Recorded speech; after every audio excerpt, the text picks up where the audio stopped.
Welcome to Read in Minutes. Here's a short summary of the book, Dead Wake: The Last Crossing of the Lusitania by Erik Larson. If you enjoy it, then please hit the like button and don't forget to subscribe to our channel. Now let's get started. Erik Larson's Dead Wake: The Last Crossing of the Lusitania is a masterful retelling of the tragic sinking of the RMS Lusitania, a British passenger liner, by a German U-boat during World War I. It is not just a historical account of a maritime disaster, but also an intricate exploration of the personal, political, and military events that shaped this pivotal moment in history. Larson weaves together multiple narratives, blending human stories, global politics, and the technological advancements of the time to create a compelling and deeply moving portrait of a tragedy that changed the course of history. The book opens in the spring of 1915, during a time of heightened tensions in World War I. The conflict between the Allied powers, led by Britain, and the Central Powers, led by Germany, had reached a critical stage. Germany, in response to Britain's naval blockade that was starving its civilian population, declared the waters around Britain a war zone. German U-boats, submarines, were tasked with sinking enemy vessels, and even neutral ships were not guaranteed safety. Despite this, the Lusitania, one of the world's largest and fastest passenger ships, prepared to set sail from New York to Liverpool on May 1, 1915. The ship, known for its luxury and modern technology, was a symbol of pride for Britain and a popular choice for travelers. Passengers believed the ship to be safe, relying on its speed and the assumption that civilian vessels would not be targeted. However, as Larson shows, this confidence was misplaced. Larson introduces readers to a cross-section of passengers and crew aboard the Lusitania, bringing their stories to life. Charles Laureat, a rare book dealer, carries priceless editions, including a copy of Charles Dickens's A Christmas Carol. Theodate Pope, an influential female architect and spiritualist, embarks on the journey with a sense of purpose and curiosity. Captain William Turner, the ship's commander, is a seasoned seafarer with a reputation for caution and professionalism. These characters and others are presented with rich detail, allowing readers to understand their backgrounds, motivations, and the personal stakes they carried on the voyage. Larson's focus on these individuals makes the disaster more tangible, transforming historical figures into relatable human beings.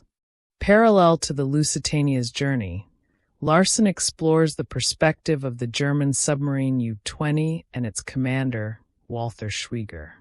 Schwieger is depicted as a skilled and disciplined officer who is aware of the ethical implications of his mission. He is tasked with sinking enemy ships to weaken Britain's war effort, but this includes attacking vessels carrying civilians. Through Schwieger's eyes, Larson conveys the cold, calculated nature of submarine warfare and the tension of hunting for targets in the vast ocean. One of the book's most compelling elements is its examination of the political and military context surrounding the Lusitania's sinking. Larson delves into the strategies employed by Britain and Germany, highlighting the role of naval blockades, espionage, and propaganda. The British Admiralty, led by Winston Churchill, had intercepted German communications through their intelligence unit, Room 40. These codebreakers were aware of U-20's position and activities, but chose not to warn the Lusitania. This decision remains a point of controversy, as some argue that Britain may have allowed the disaster to occur to provoke American involvement in the war. Larson presents this theory, but refrains from drawing definitive conclusions, leaving readers to ponder the ethical complexities of wartime decision-making. On May 7, 1915, the Lusitania neared the coast of Ireland, entering the dangerous waters of the war zone. Captain Turner had received vague and conflicting orders from the Admiralty, including recommendations to zigzag to avoid submarines. However, he decided to maintain a steady course, partly due to poor visibility and partly because he lacked clear instructions. U-20 spotted the Lusitania in the early afternoon and moved into attack position. Schwieger fired a single torpedo, which struck the ship on its starboard side. Moments later, a second, larger explosion occurred, causing catastrophic damage. The ship began to sink rapidly, listing heavily to one side. Larson's description of the sinking is vivid and heart-wrenching. Passengers and crew faced chaos and terror as lifeboats were launched improperly or became inaccessible. Some passengers jumped into the icy waters of the Irish Sea, clinging to debris in a desperate bid to survive. Others remained trapped below deck, unable to escape. Families were separated, and acts of heroism and sacrifice emerged in the face of overwhelming despair. Within just 18 minutes, the Lusitania disappeared beneath the waves, claiming the lives of 1,198 people out of the 1,959 on board. The sinking of the Lusitania sent shockwaves around the world. In the United States, where 128 citizens were among the dead, public outrage grew. President Woodrow Wilson, who had been striving to keep America neutral, faced mounting pressure to take action against Germany. However, Wilson initially responded with diplomatic protests rather than declaring war. The disaster became a turning point in American public opinion, fueling anger and a sense of moral outrage that eventually contributed to the U.S. entering the war in 1917.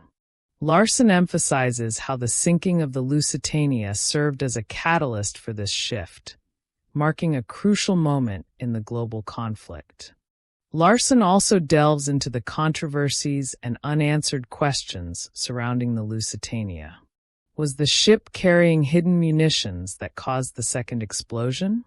Why did the British Admiralty fail to provide a naval escort or warn the ship of U-20's presence? Did Churchill and others deliberately allow the disaster to provoke American involvement in the war? While Larson does not provide definitive answers, he presents the evidence and arguments in a balanced and thought-provoking manner. The unresolved nature of these questions adds a layer of intrigue to the narrative, highlighting the complexities of war and human decision-making. At its core, Dead Wake is not just a historical account of a shipwreck. It is a meditation on the fragility of life and the far-reaching consequences of individual and collective choices. Larson captures the human cost of war, the ethical dilemmas faced by leaders, and the unpredictable nature of history. Through meticulous research and masterful storytelling, Larson brings to life a tragedy that shaped the 20th century. By focusing on the personal stories of those aboard the Lusitania, he transforms a historical event into a deeply emotional and relatable narrative. Dead Wake serves as a reminder of the enduring impact of human decisions and the profound resilience of the human spirit in the face of unimaginable loss.